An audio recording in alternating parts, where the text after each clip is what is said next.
We've been really looking forward to the new low-level bridge, and I think everybody else here has, but for us it's a different reason. We no longer want people to come and ask us, why is your bridge so big? So today I'm going to try and explain why this bridge behind us is so big for hopefully the very last time. Any history buffs in the crowd? Okay, we got a couple. I'll keep going then. In order to understand the history of why this bridge is so big, we have to know a bit about the beginnings of the Seaway and a bit about the era in which the bridge was built. Back in 1894, the first conference, Deepwater Conference in Toronto, Ontario, was a conversation between the US and Canada. That conversation lasted over 60 years. In 60 years, there were many changes of governments, prime ministers, politicians, policy, and points of view. Back in the 1950s and 60s, that was the final stage of the conversation. And in that stage, Canada was at a very different point. Can everybody hear me still? Okay, good. There's a quiz after. Exactly.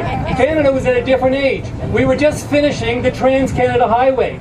We were only the third nation to get a satellite into orbit, and we were working on the Montreal Subway. There were some big projects going on at the exact same time. It was a time of potential, and Lionel Chevrier, one of Cornwall's own sons and the Minister of Transport, said this about the Seaway project. Going ahead with the Seaway was notice that we were now a first-class power. We don't think of ourselves as a power as much anymore. An American official from the Department of State said it even better. Canada's decision to build the St. Lawrence Seaway as an all-Canadian project has seized the imagination of Canadians. It is a symbol of our newfound strength. In the end, we didn't go ahead with an all-Canadian Seaway. In the end, we partnered with our friends, the Americans, and we built a joint Seaway. This bridge behind us, though, represents more than just a bridge.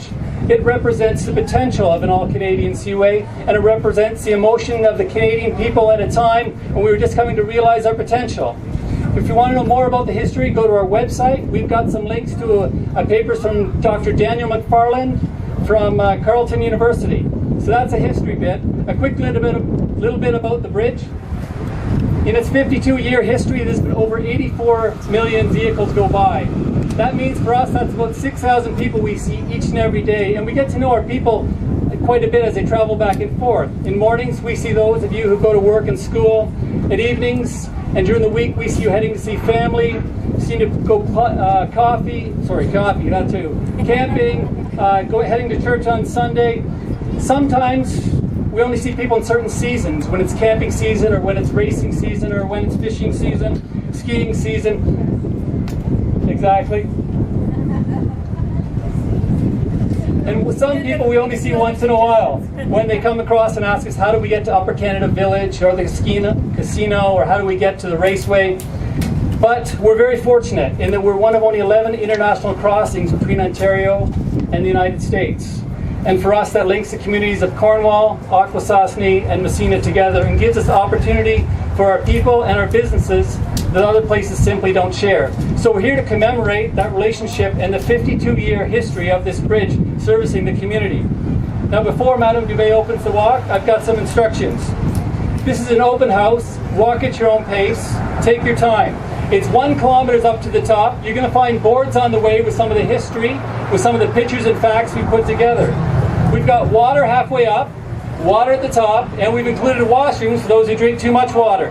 When you get to the top, you're going to be rewarded by a magnificent view. Take all the pictures you want, but I ask you not to climb on the rails or to sit on them. It's a long way down.